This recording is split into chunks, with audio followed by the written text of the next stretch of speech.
안녕하세요. 한 주 동안 잘 지내셨습니까? 날씨가 너무 좋죠? 날씨가, 이렇게 좋을까 싶을 정도로 오늘 살짝 비가 와서 그렇긴 했지만 따뜻하고, 네, 아주 좋았습니다. 그래서 봄이구나. 그리고 꽃도 화사하게 피고, 이제 뭐라 그럴까요?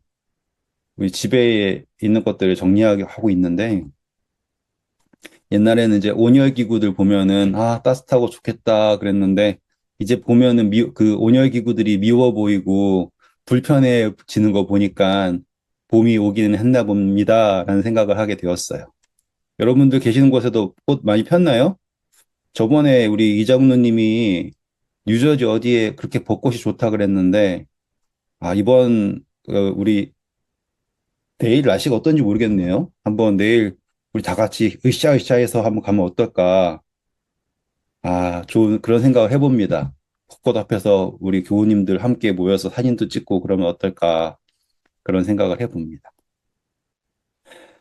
네, 오늘 여러분들 다 돌아다니시면서 사람들한테 인사하시면은 무슨 소리 들어보셨어요? 저는 오늘 우리 팬트리 하면서 해피 이스터이라는 인사를 엄청나게 많이 들었어요.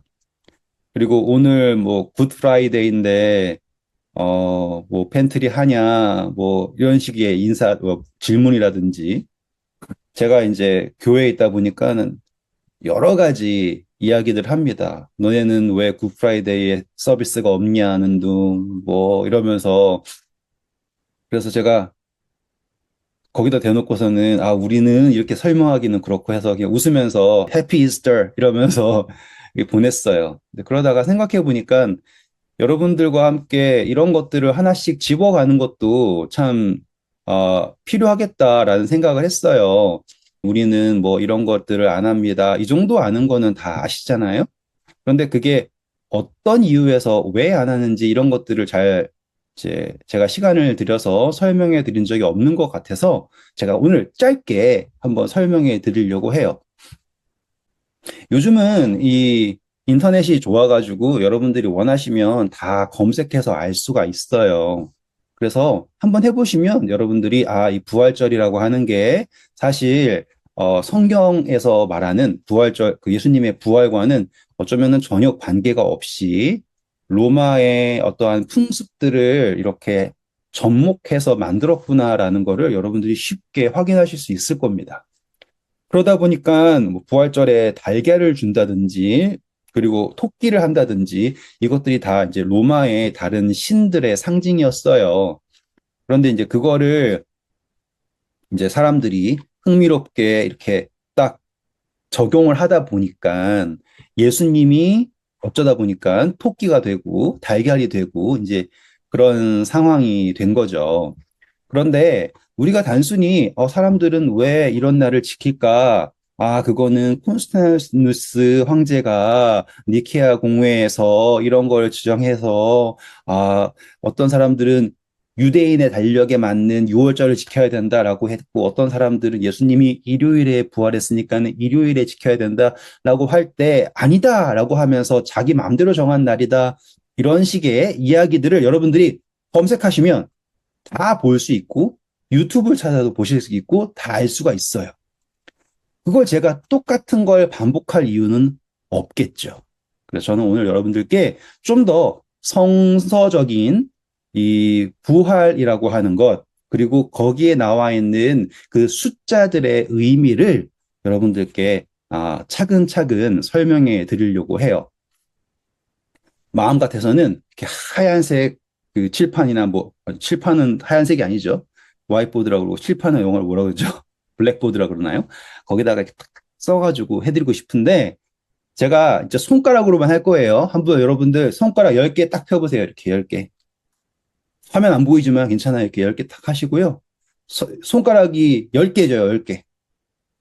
10개예요. 자, 10개에서 1이라고 하는 걸 딱 했죠.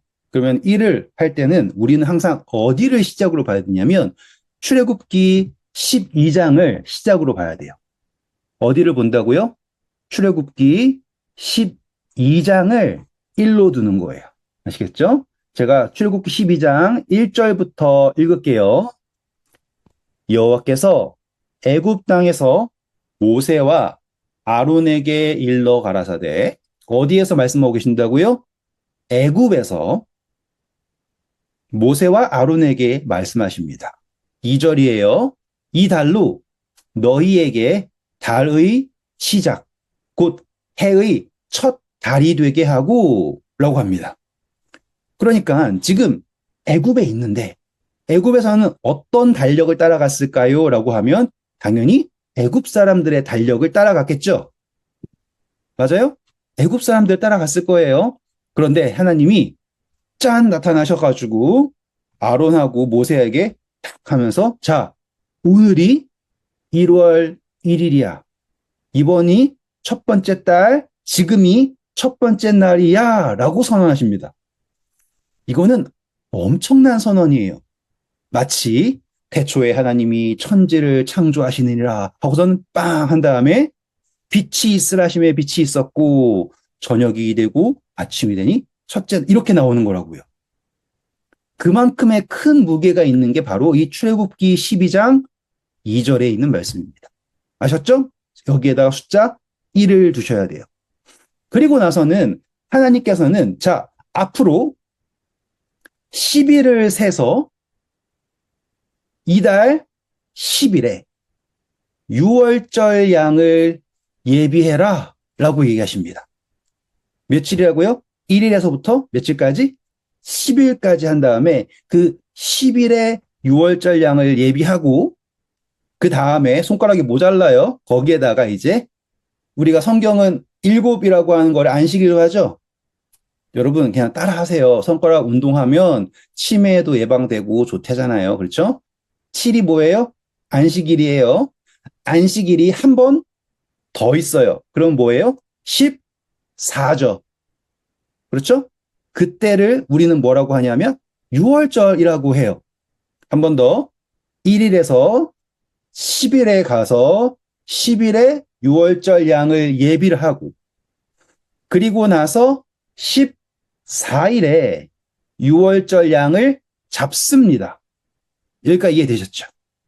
자, 이 이야기가 그냥 6월절 양을 이렇게 잡습니다 라는 걸 말하는 게 아니라 예수님께서 어떻게 돌아가셨는가라고 하는 거를 정확하게 설명합니다.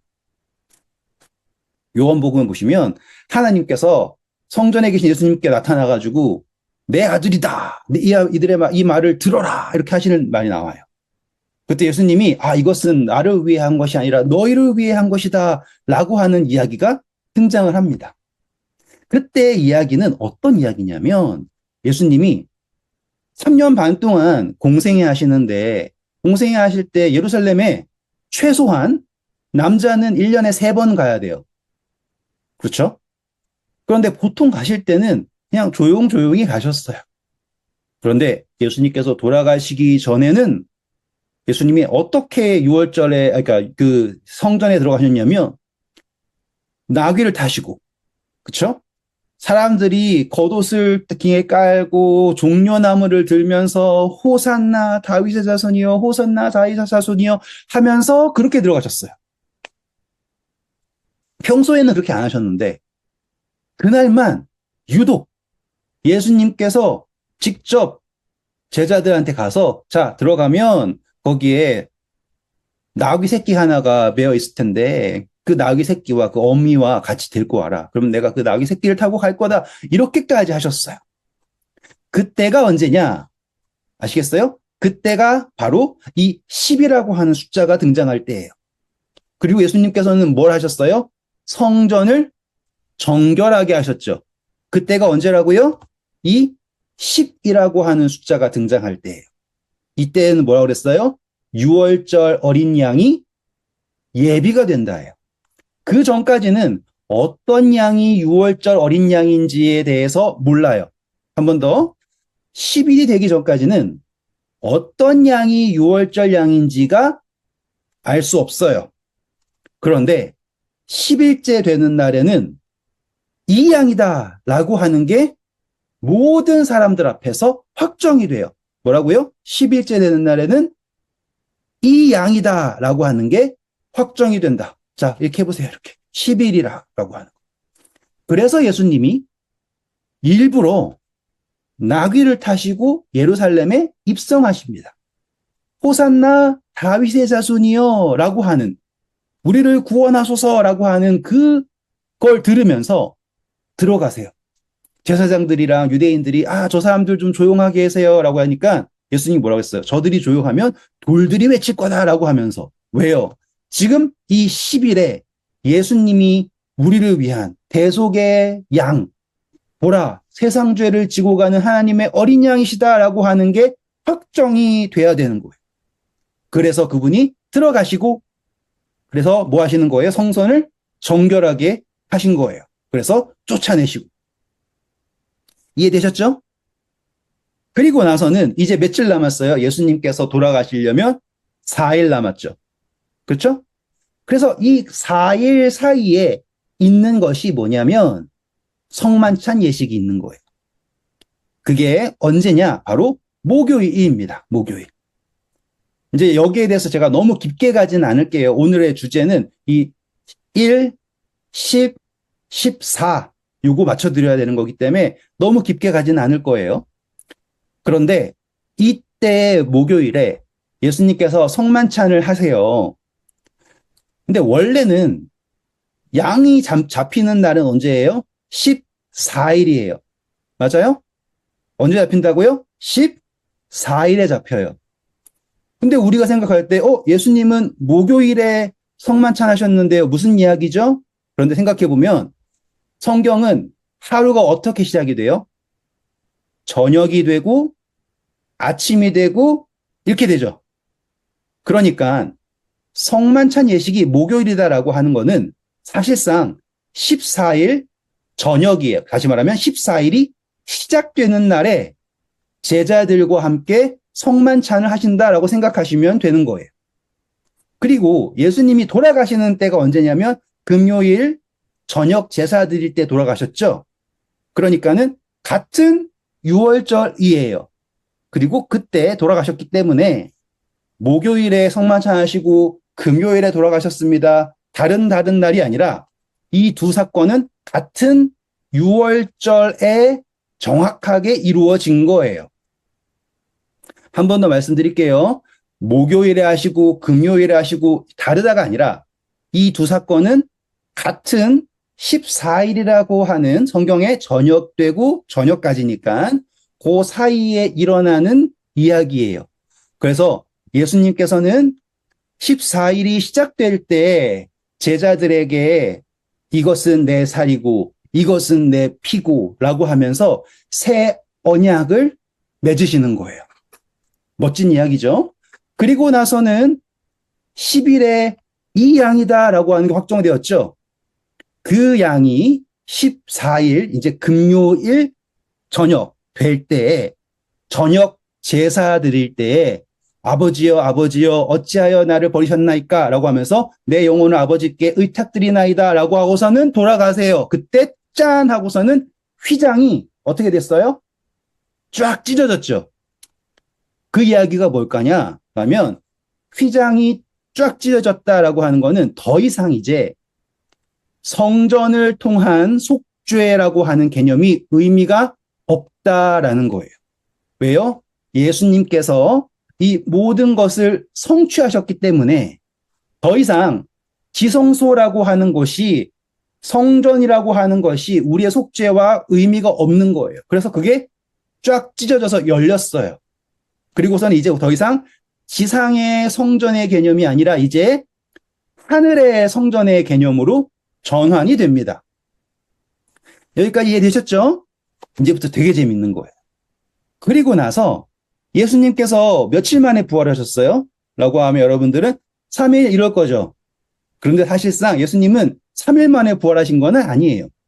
따지고 보면 금요일 저녁에 돌아가셨죠? 그리고 안식일이 지나고 일요일에 아침에 부활하셨어요. 그러면 금, 토, 일이라고 얘기하지만 시간적으로는 72시간은 아니잖아요. 하지만 성경에서 사람들이 생각하는 시간이라고 하는 거는 정확하게 24시간을 세서 하는 게 아니라 그 때가 세 날의 걸쳐져 있잖아요. 완벽하게. 그러면 우리는 그것을 3일이라고 이야기를 하는 거예요. 그래서 예수님은 사실상 14일에 돌아가셔서 15일 그리고 16일 일요일에 부활을 하십니다. 그것도 늦게 부활하는 게 아니라 아침에 부활을 하세요. 자, 여기에서 우리는 이제 질문이 생길 거예요. 그러면 예수님이 부활하신 다음에 뭔가를 좀 하시면 좋잖아요. 그런데 왜 예수님은 부활하시고 나서 그전처럼 사람들에게 전도하지 않으시고 그전처럼 사람들한테 뭐 병든 사람들 낫게 하지 않으시고 왜 아무것도 안 하시고 계셨을까? 그런데 성경을 보면요. 예수님께서 부활하시고 나서 제자들에게 나타나셔서 며칠 동안 함께 계셨다라고 하냐면 자, 이제 손가락 이렇게 해보세요. 손가락 쫙쫙쫙쫙 해보세요.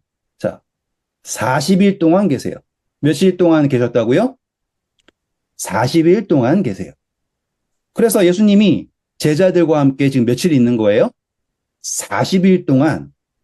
그전에는 사람들한테 전도를 하셨는데 이 40일 동안은 다른 사람들을 만나신 게 아니라 제자들에게만 함께 계세요. 그리고 나서는 승천하십니다. 그리고 어떤 일이 생겼냐면 이제 10일 정도 후에 오순절이 돼요. 6월절 후부터 50일이 지난. 그리고선 제자들이 성령을 받습니다. 이게 지금 부활절이라고 하는 이야기에 1일부터 10일, 14일, 그렇죠? 그 다음에 40일, 그리고 50일이라고 하는 이야기를 제가 다 말씀드린 거예요. 제가 지금 막 이거를 왜 이렇게 쫙 펼쳐서 말씀드리냐면 예수님이 부활하신 다음에 제자들과 함께 며칠 동안 함께 있었다고요? 40일. 맞아요? 네. 근데 예수님이 40일 계신 거를 여러분들 잘 생각해 보시면 자, 모세가요. 시내산에 올라갑니다. 뭘 받으려고요? 십계명을 받으려고. 십계명을 받으려고 올라가 가지고 모세가 며칠 동안 시내산에 있었을까요? 바로 40일? 40일 동안 있었습니다. 시내산에서 며칠? 40일. 그래가지고요, 거기에서 뭘 받아요? 십계명을 받아요. 그냥 하나님이, 왔네. 자, 여기 받아. 빨리 내려가. 이게 아니라 40일 동안 하나님과 함께 있었을 때 비로소 그 판에 십계명이 새겨지는 거예요. 기억하셨어요? 예수님께서 돌아가시기 전에 제자들이 3년 반이나 함께 있었어요. 조금이라도 똑똑해지고 조금이라도 성실해지고 조금이라도 뭔가 변화가 있었어요. 그 사람들한테요? 아니에요. 여전히 누가 크냐, 네가 잘났냐 막 싸우던 그런 사람이에요. 그런데 신기하게도 예수님이 부활하시고 제자들과 함께 며칠 계셨다고요?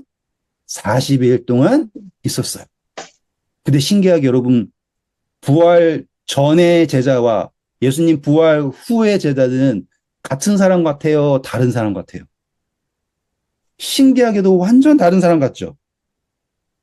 마치 모세가 십계명을 받으러 산에 40일 동안 있었다가 내려왔을 때 그의 얼굴이 너무너무너무 빛이 나가지고 사람들이 쳐다볼 수도 없을 정도로 빛이 나서 수건으로 얼굴을 가린 것처럼 제자들 역시도 예수님과 함께 있는 그 40일 동안 그 마음 속에 모든 것이 깨달아지고 성령의 역사하심이 그게 느껴지게 되는 거예요. 그래가지고 며칠째에 성령을 받아요? 50일째에 성령을 받습니다. 놀랍게도 여러분 출애굽기를 다 계산해 보시잖아요.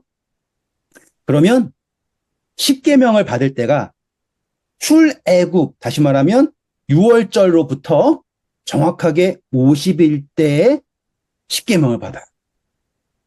그러니 출애굽에 있는 이야기랑 예수님의 이야기랑 같은 이야기라는 거 보실 수 있겠어요?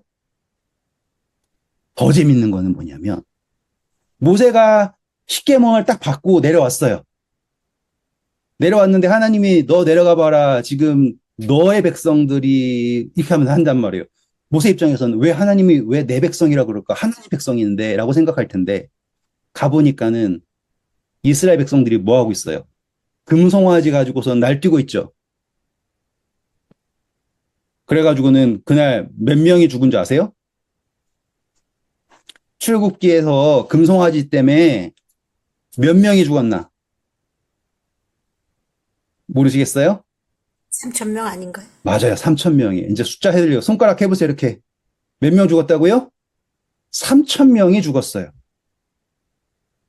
신기하게 해요. 이제 제자들이 성령 받았어요. 그래가지고는 복음을 전파합니다. 사도행전 2장 41절 보시면 그 말을 받은 사람들은 침례를 받음에 이 날에 신도의 수가 몇 명 더했을까요? 3천 명이 더합니다. 재밌죠? 출애굽기 32장 28절에도 나오는 이야기가 죽임당한 사람이 3천 명이라 그래요. 그런데 사도행전 2장 41절에도 전도받아가지고 구원받은 사람이 3천이라고 얘기를 해요. 신기하지 않습니까? 어떻게 1이라고 하는 숫자부터 10, 14, 그쵸? 40, 50, 그리고 3천이라고 하는 게 출애굽의 역사와 예수님의 그 사역의 역사와 완벽하게 일치된다라는 거를 여러분들이 보실 수가 있는 거예요. 그러면 여러분들은 와, 숫자가 짝짝짝 잘 맞으니까 신기하네. 이것만 보시는 게 아니에요, 이제. 제가 아까 말씀드렸죠. 예수님께서 죽으실 때 어떤 일이 있었다고요? 휘장이 찢어졌다고요. 이 이야기는 뭐냐라고 하면 이제 더 이상 우리는 지상의 봉사에 엮여 있는 게 아니에요. 우리는 이제 하늘의 봉사에 연결되어 있다라는 거예요. 그렇기에 예수님께서는 솔직히 말씀 생각해 보세요. 예수님이 부활하시기 전에 사역하시는 거가 더 효과적이었을까? 아니면 부활하신 다음에 조금 더 시간을 내셔서 공생애를 좀 하셨으면 더 효과적이었을까? 라고 생각해 보면 어쩌면은 부활한 다음에 하면은 제사장들도 할 말 없죠. 서기관들, 바리새인들도 예수님한테 한마디도 대꾸 못할걸요. 왜냐하면 부활했으니까. 부활해서 와서 말하면 훨씬 더 효과적이지 않았을까요? 그런데 안 하셨죠. 왜 그러냐? 이제 예수님께서는 이 모든 것을요, 우리에게 넘기신 거예요. 우리에게.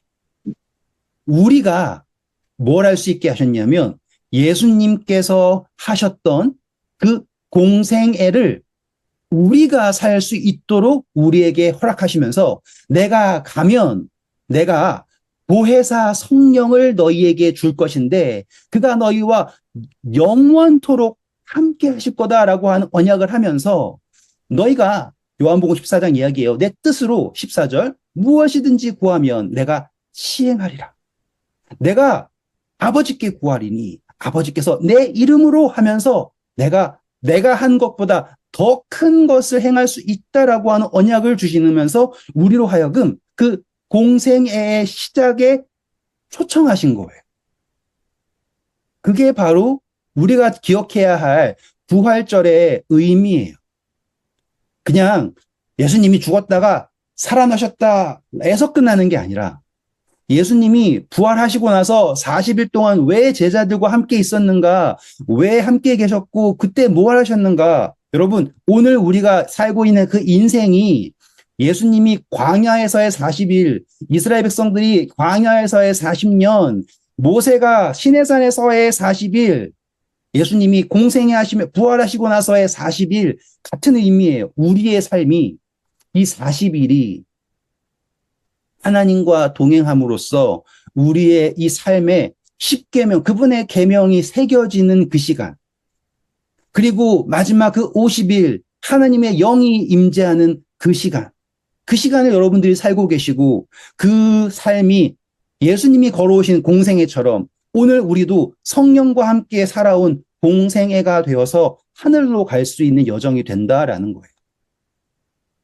오늘 제가 막 신나서 이렇게 막 1, 4, 뭐 이렇게 10 하잖아요. 여러분들, 이 짧은 손가락 사이에서 나타나는 수에도 하나님이 이 완전함을 새기셨는데 오늘 여러분들의 삶에는 얼마나 더 놀라운 완전함으로 여러분들을 이끌고 계실지, 우리의 머리카락 하나까지 세신바 된다라고 하는 그분의 사랑을 기억하는, 네, 부활절을 새롭게 새기는 저와 여러분 되기를 바랍니다. 네, 기도하겠습니다. 아버지 감사합니다.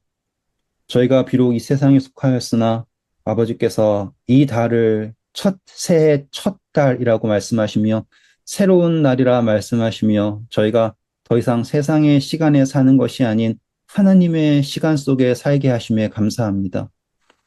성경에 나타난 그 모든 것들이 다 예수 그리스도 그 놀라운 그 삶 속에서 완성되었다라는 것을 오늘 확인하였습니다.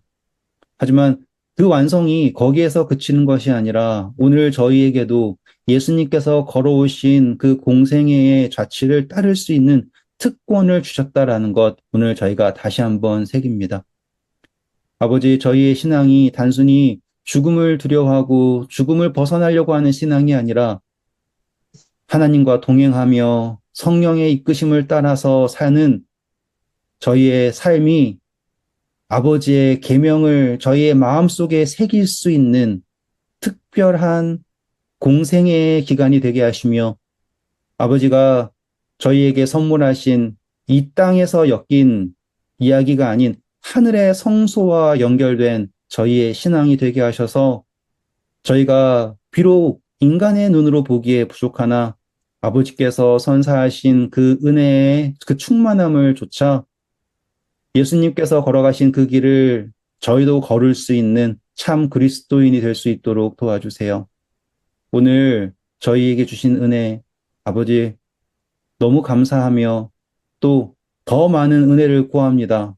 그 은혜가 저희의 이기심을 채우는 것에 그치는 것이 아니라 저희가 섬겨야 할 모든 사람들에게 흘러 넘칠 수 있도록 저희를 충만하게 하시며 저희에게 섬기고자 하는 마음 그리고 섬길 때 지치지 않는 아버지 힘을 허락하여 주세요. 다시 한번 아버지의 사랑이 감사하며 또 저희가 섬기는 모든 일들에 아버지 함께 하셔서 저희가 스스로를 높이는 것이 아닌 아버지의 이름을 높이는 자 될 수 있도록 도와주세요. 이 모든 말씀 주 예수 그리스도의 이름으로 기도드립니다. 아멘.